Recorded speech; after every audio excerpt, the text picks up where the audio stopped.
Hello साथियों, नमस्कार। स्वागत है आपका अपने यूट्यूब चैनल RS स्टडी अड्डा में। सी टेट से संबंधित हिंदी के क्वेश्चन प्रश्न आज देखेंगे हम लोग। और प्रश्न नंबर 91 है आपकी स्क्रीन पर। इसको पढ़िए। संप्रेषणात्मक भाषा शिक्षण के संबंध में कथन ए और कथन बी पर विचार करें। कथन ए क्या कहता है? शिक्षक की भूमिका सामान्यतः वाचन के लिए मॉडल होने की बजाय एक संसाधक या मॉनिटर की है। सही है। कथन बी कहता है शिक्षार्थियों को सीखने के व्यक्तिवादी उपागम के आधार पर कक्षा की गतिविधियों में भाग लेना पड़ता है। अब देखिए इसका क्या है सही आंसर। ऑप्शन नंबर ए सही है, बी गलत है। ऑप्शन नंबर बी, ए गलत है, बी सही है। ऑप्शन नंबर सी, ए और बी दोनों सही है। ऑप्शन नंबर डी, ए और बी दोनों गलत हैं। क्या है इसका सही आंसर बताइए सभी लोग। 91 का सही आंसर क्या है साथियों? तो 91 का सही आंसर होगा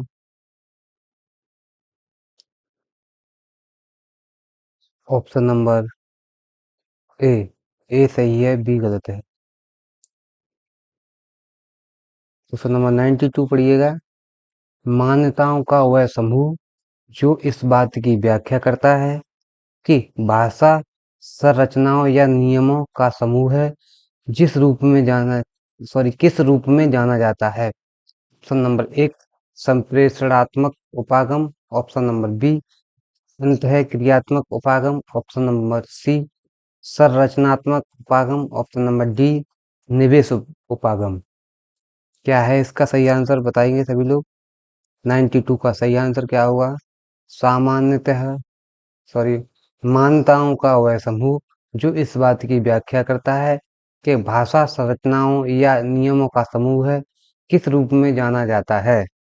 ऑप्शन नंबर एक, संप्रेषणात्मक उपागम। ऑप्शन नंबर बी, अंतः क्रियात्मक उपागम। ऑप्शन नंबर सी, संरचनात्मक उपागम। ऑप्शन नंबर डी, निवेश उपागम। 92 का राइट आंसर बताएंगे सभी लोग। 92 का राइट आंसर सभी लोग बताएंगे। क्या है 92 का राइट आंसर? 92 का राइट आंसर होगा संरचनात्मक उपागम। Option number C is the right answer. 93 पढ़ेंगे। समूह प्रस्तुति के दौरान यदि किसी विद्यार्थी के द्वारा अनुचित व्यवहार प्रदर्शित किया जाता है तब एक अध्यापक होने के नाते आप क्या करना चाहेंगे?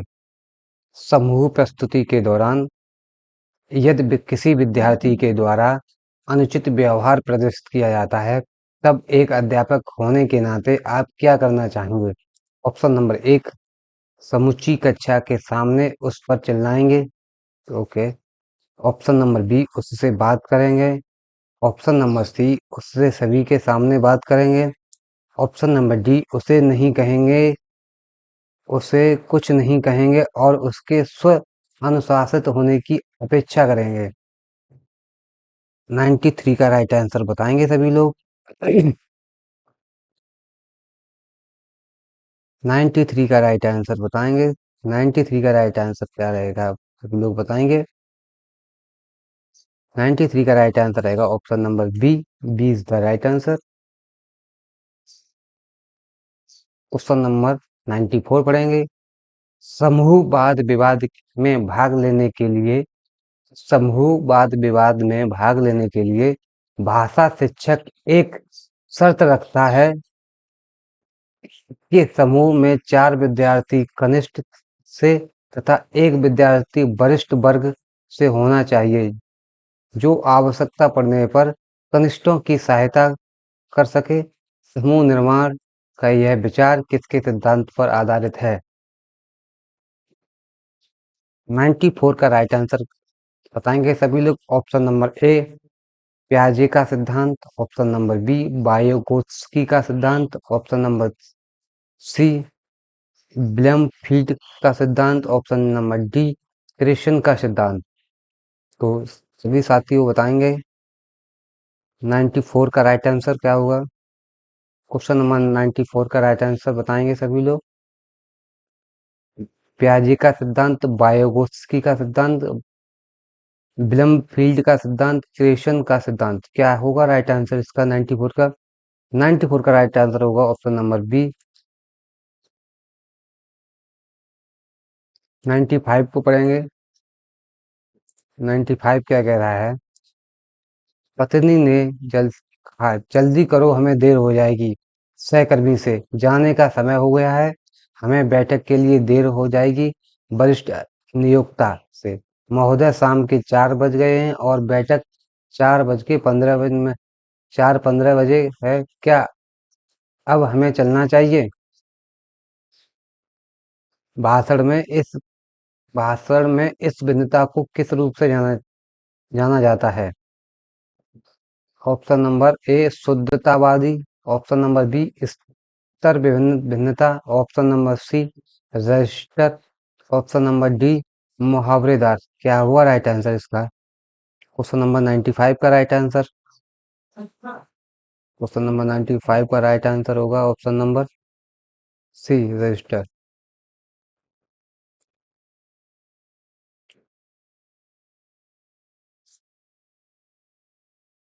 96। बोली बोली के संबंध में कथन ए और बी पर विचार करें। कथन आ, किसी देश के एक हिस्से में बोली जाने वाली विविध भाषाओं में से एक प्रकार जो क्षेत्रीय बोली के रूप में जानी जाती है। कथन ब, एक समान शैक्षिक पृष्ठभूमि वाले लोगों द्वारा विविध प्रकार की उपयोग की जाने वाली भाषा में एक प्रकार की बोली के रूप में जानी जाती है। 96 का राइट आंसर देंगे सभी लोग। 96 का राइट आंसर देंगे। क्या होगा 96 का right answer? Option number A आ सही है, बी गलत है, ऑप्शन नंबर बी आ गलत है, बा सही है, ऑप्शन नंबर सी क्या है?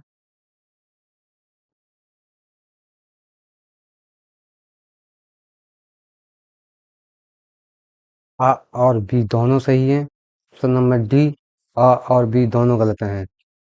क्या हुआ सही आंसर? देंगे, बताएंगे इसको। इसका सही आंसर होगा आपका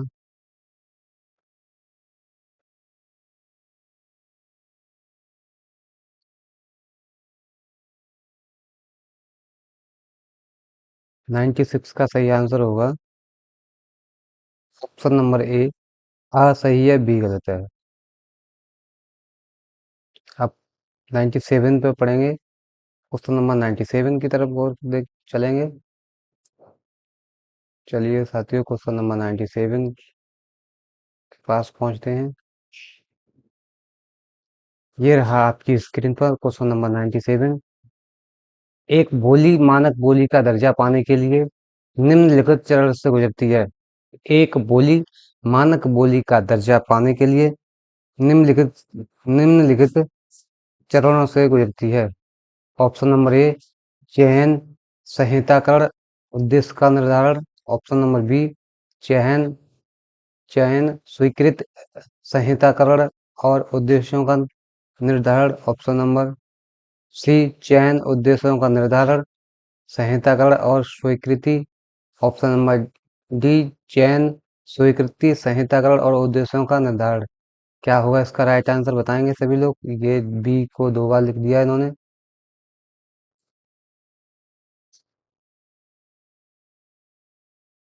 यहाँ पे बी की जगह पे सी होगा।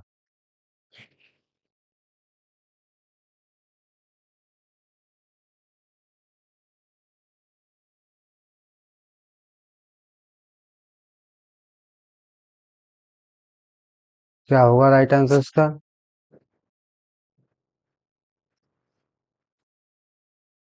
97 का राइट आंसर होगा option number A. A is the right answer. 98 पर चर्चा करेंगे। 98 को देखेंगे। शिशुओं के शिशुओं में भाषा के विचार के संबंध में कथन ए और बी पर विचार करें।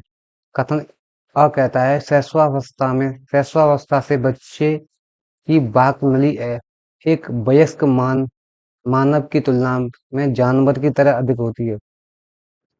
शैशवावस्था में बच्चे की वाक नली एक वयस्क मानव की तुलना में जानवर की तरह अधिक होती है। कथन ब 6 से 12 महीने के दौरान एक बच्ची तरह तरह के बवलाना और दोहराव वाले बवलाना में संलग्न है। क्या है इसका राइट आंसर? ए आ सही है, बी गलत है। बी आ गलत है, बी सही है। सी आ और बा दोनों सही है। डी आ और बा दोनों गलत हैं। 98 का राइट आंसर देंगे। 98 का right answer option number C रहेगा। आ और बी ब दोनों सही हैं। क्वेश्चन नंबर 99 पढ़ेंगे। भाषा विज्ञान की कौन सी शाखा संदर्भ में भाषा से जुड़ी जाती है? भाषा विज्ञान की कौन सी शाखा संदर्भ में भाषा से जुड़ी जाती है? अर्थ नंबर ऑप्शन नंबर ए अर्थ विज्ञान, ऑप्शन नंबर बी उपयोगिता विज्ञान, ऑप्शन नंबर सी आकृति विज्ञान, ऑप्शन नंबर डी स्वर विज्ञान। 99 का राइट आंसर देंगे सभी लोग। 99 का राइट आंसर देंगे। भाषा विज्ञान की कौन सी शाखा स, शा, शाखा संदर्भ में भाषा से जोड़ी जाती है? इसका राइट आंसर होगा option number B. B is the right answer. Question number 100 पढ़ेंगे। बायोगोत्स्की बायोगोत्स्की के अनुसार जब कोई बच्चा या बच्ची भाषा की मदद से अपने स्वयं के कार्यों को निर्देशित करता है या करती है, लेकिन वह भाषा दूसरे के लिए श्रव्य नहीं है, उसके वाचन को क्या कहेंगे? ऑप्शन नंबर एक आंतरिक भाषण, ऑप्शन नंबर दो निजी भाषण, ऑप्शन नंबर सी सामाजिक भाषण, ऑप्शन नंबर डी आत्म केंद्रित भाषण। 100 का राइट आंसर बताएंगे सभी लोग। वाइगोत्स्की के अनुसार जब कोई बच्चा या बच्ची भाषा की मदद से अपने स्वयं के कार्यों को निर्देशित करती है या करता है, लेकिन वह भाषा दूसरों के लिए श्रव्य नहीं है, उसके चयन को क्या कहेंगे आप? आंतरिक भाषण, निजी भाषण, सामाजिक भाषण या आत्म केंद्रित भाषण? उसके लिए राइट आंसर होगा ऑप्शन नंबर ए आंतरिक भाषण। क्वेश्चन नंबर 101 पर चलेंगे। 101 को देखेंगे। इनमें से कौन से बहुभाषावाद के लाभ हो सकते हैं? इनमें से कौन से बहुभाषावाद के लाभ हो सकते हैं? समृद्ध शब्दावली और प्रश्नावली भाषण। दो अन्य संस्कृतियों के प्रति सहिष्णुता और सम्मान। और थ्री सीमित रोजगार के अवसर। फोर पराभाषिक जागरूकता।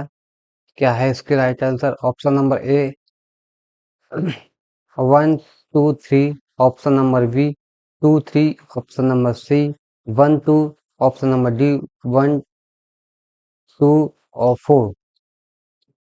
क्या होगा राइट आंसर इसका 101 का? इसका राइट आंसर होगा option number D.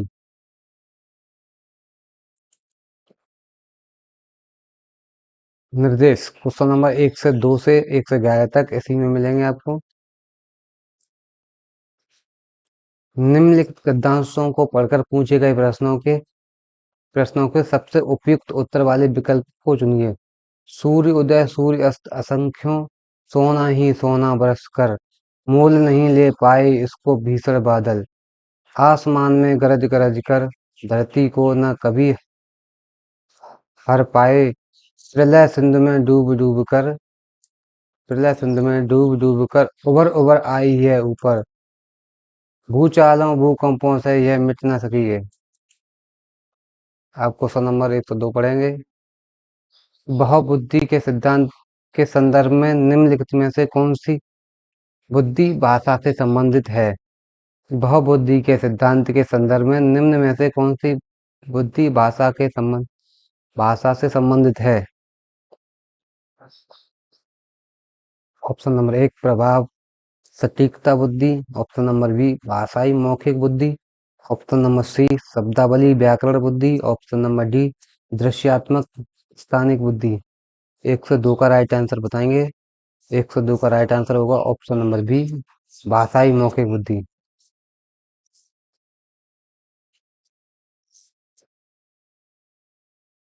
102।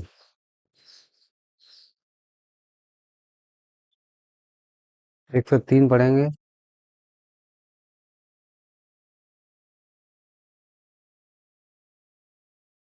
Question number 103। किसी पाठ्य सामग्री से कोई विशिष्ट सूचना निकालने के उद्देश्य से उस पाठ्य सामग्री के किसी अंश को बारीकी और गहनता के साथ पढ़ने का कौशल कौन सा अवबोधन कहलाता है? ऑप्शन नंबर 1 अनुमानिक, बी वैश्विक, सी स्थानीय, डी लेन देन। किसी पाठ्य सामग्री से कोई विशिष्ट सूचना निकालने के उद्देश्य से उस पाठ्य सामग्री के किसी अंश को बारीकी और गहनता के साथ पढ़ने का कौशल कौन सा अवबोधन कहलाता है? अवबोधन कहलाता है।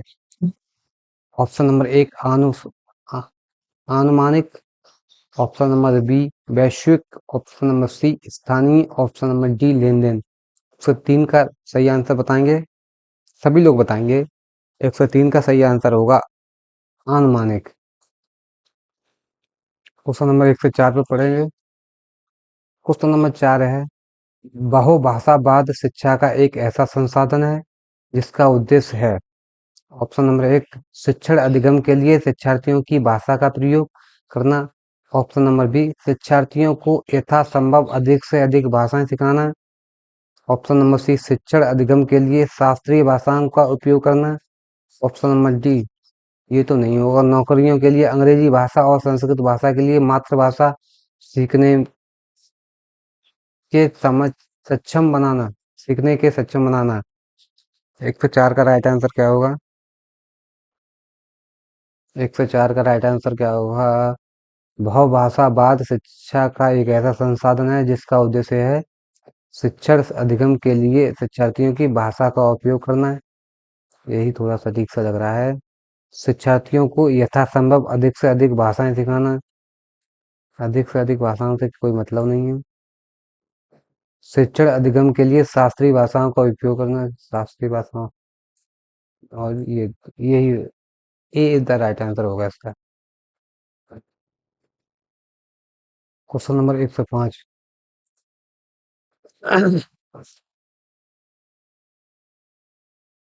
यदि शिक्षक विद्यार्थियों को शब्दावली सीखने में मदद करना चाहते हैं तो निम्नलिखित में से कौन सा तरीका सबसे प्रभावशाली होगा? यदि शिक्षक विद्यार्थियों को शब्दावली सीखने में मदद करना चाहते हैं तो निम्न में से कौन सा तरीका सबसे प्रभावशाली होगा? ऑप्शन नंबर 1 कहानियों और चित्रों का प्रयोग।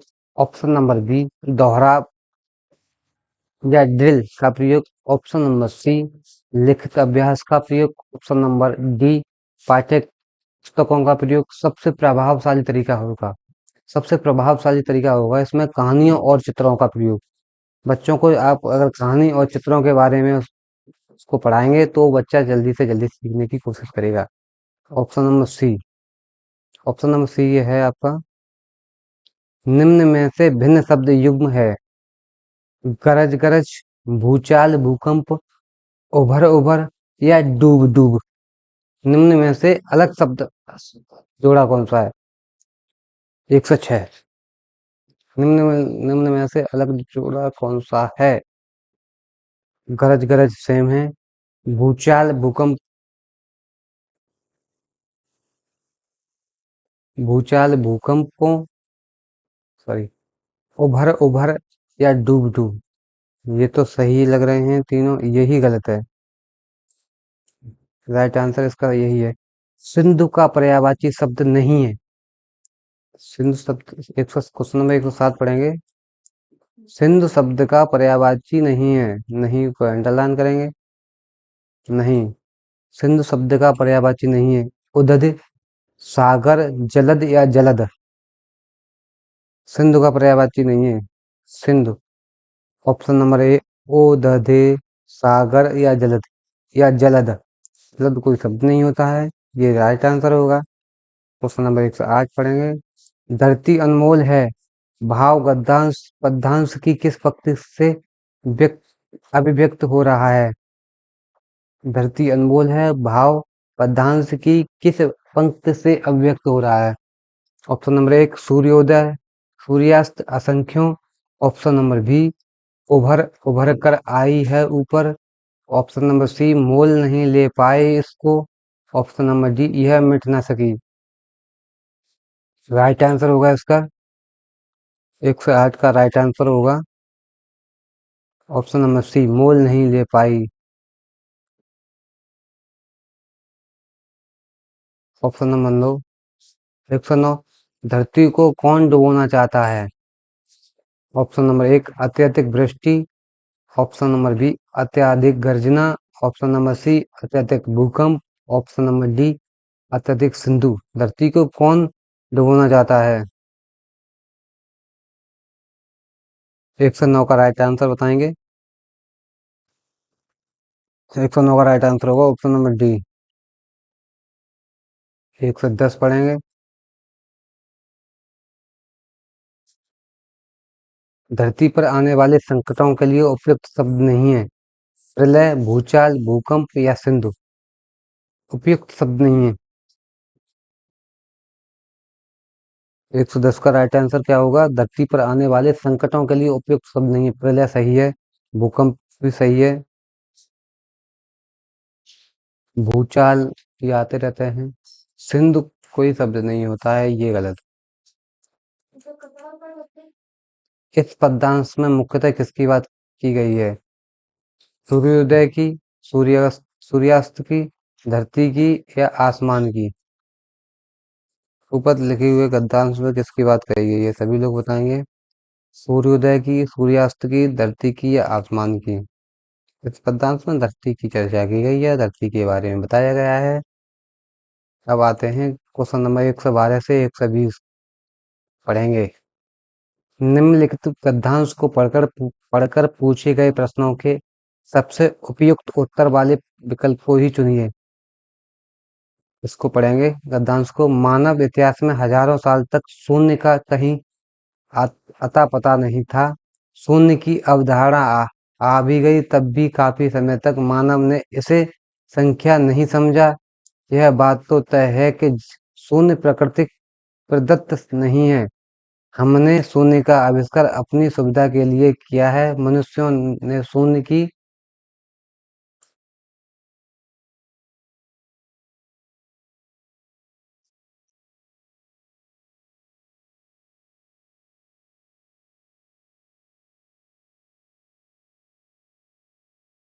मनुष्यों ने शून्य की अवधारणा को न केवल समझा है बल्कि उसकी सहायता से कई स्वचालित उपकरणों का आविष्कार भी किए कर लिया है। शून्य एक ही समय में एक अमूर्त विचार और एक वास्तविकता है। और यह सीखना सबसे मुश्किल है कि शून्य एक से छोटा है। सबसे पहले भारत में कुछ भी नहीं को दर्शाने के लिए शून्य को एक स्वतंत्र संख्या के रूप में मान्यता दी गई। अगर हम शून्य को एक, दो और तीन जैसी संख्याओं की तरह मूर्त चीजों से संबंध कर पाते तो शायद शून्य को समझना बहुत आसान हो जाता। अब इसको पढ़ेंगे क्वेश्चन को क्वेश्चन को देखेंगे तो 112 क्वेश्चन नंबर 112 को देखेंगे। क्वेश्चन नंबर 112 को देखेंगे क्या है क्वेश्चन नंबर 112। स्वतंत्रता का संघ विच्छेद कीजिए। स्वतंत्र का संघ विच्छेद कीजिए। ऑप्शन नंबर ए स्वधन तंत्र। ऑप्शन नंबर बी सुधन तंत्र। ऑप्शन नंबर डी सी स्वधन अतंत्र। ऑप्शन नंबर डी स्वतः धन अंत्र। 112 का राइट आंसर क्या होगा? 112 का राइट आंसर होगा स्वधन तंत्र। ऑप्शन नंबर 13 वैज्ञानिक में मूल शब्द है। वैज्ञानिक में मूल शब्द है। ऑप्शन नंबर ए वैज्ञान। ऑप्शन नंबर बी वैज्ञानी ज्ञानी। ऑप्शन नंबर सी ज्ञान। ऑप्शन नंबर डी विज्ञान। 13 का राइट आंसर क्या होगा? 113 का राइट आंसर क्या होगा? विज्ञान। वैज्ञान में मूल शब्द है। ज्ञान, मूल शब्द ज्ञान है। क्वेश्चन नंबर 1 से 14। निम्न में से किस प्रत्यय का प्रयोग किया जा सकता है?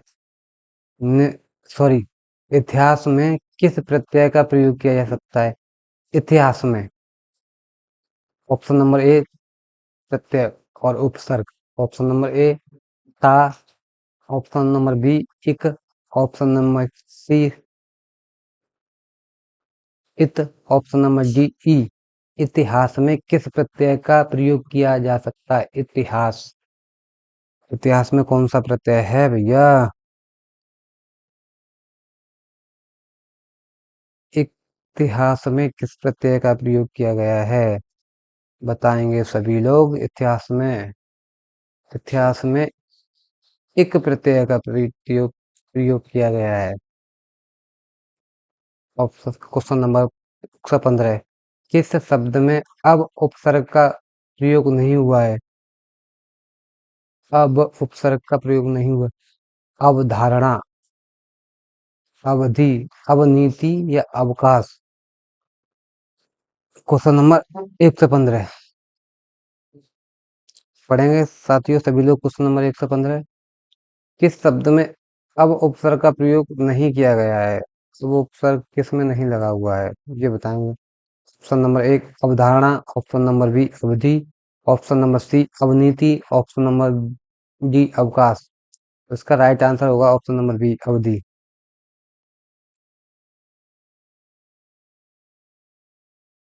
Question number 116। शून्य की अवधारणा आने पर ही मनुष्य ने इसे बहुत समय तक संख्या क्यों नहीं समझ क्यों नहीं समझा होगा?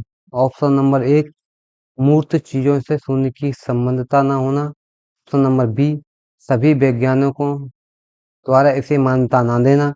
ऑप्शन ऑप्शन नंबर डी पशुओं द्वारा इसकी समझ पाना। ऑप्शन नंबर डी सॉरी इसका प्राकृतिक प्रदत्त ना होना। क्या है राइट आंसर इसका? सभी लोग राइट आंसर बताएंगे इसका। 116 का राइट आंसर क्या है सभी लोग बताएंगे।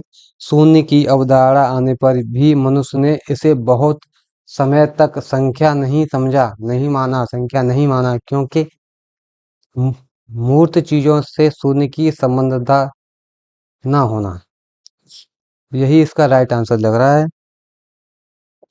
चलिए सभी देखते हैं एक एक करके। सभी वैज्ञानिकों द्वारा इसे मान्यता ना देना। पशुओं तो हो ही नहीं सकता, इसकी प्रकृति प्रदत्त नहीं हो सकता है, इसलिए right answer A is the right answer.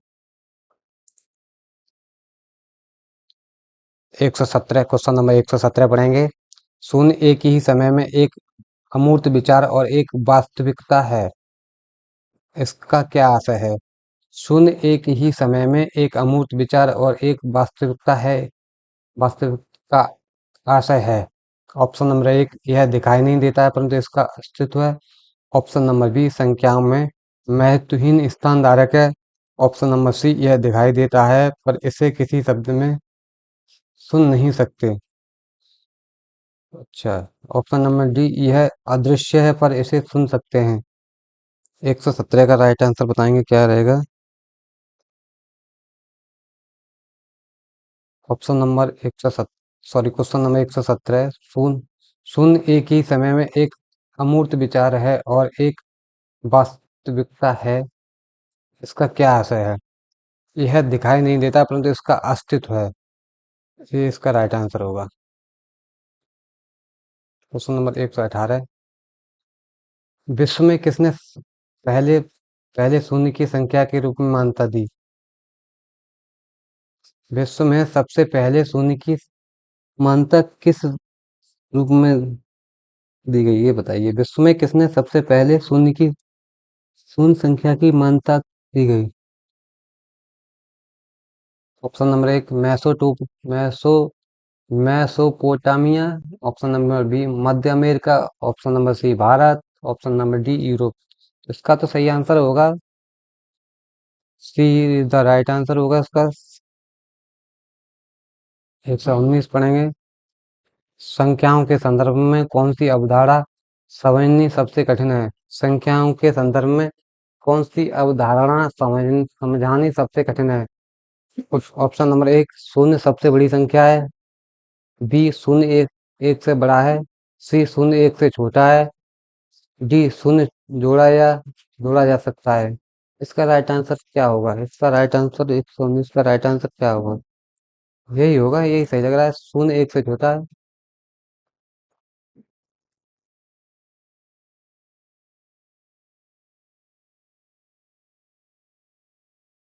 यही राइट आंसर होगा। क्वेश्चन नंबर और लास्ट क्वेश्चन आज का। शून्य के बारे में कौन सा वाक्य सही है? और शून्य के बारे में कौन सा वाक्य सही है? ऑप्शन नंबर ए, शून्य प्राकृतिक प्रदत्त है। ऑप्शन नंबर बी, शून्य मानव जनित आविष्कार है।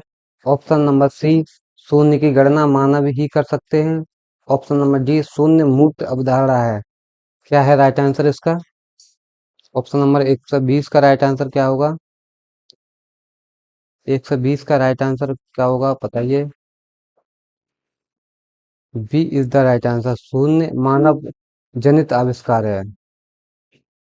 तो साथियों, आज यहीं तक। अगले सेशन के लिए हम लेके आएंगे कुछ नए प्रश्न। तब तक के लिए धन्यवाद। Thank you.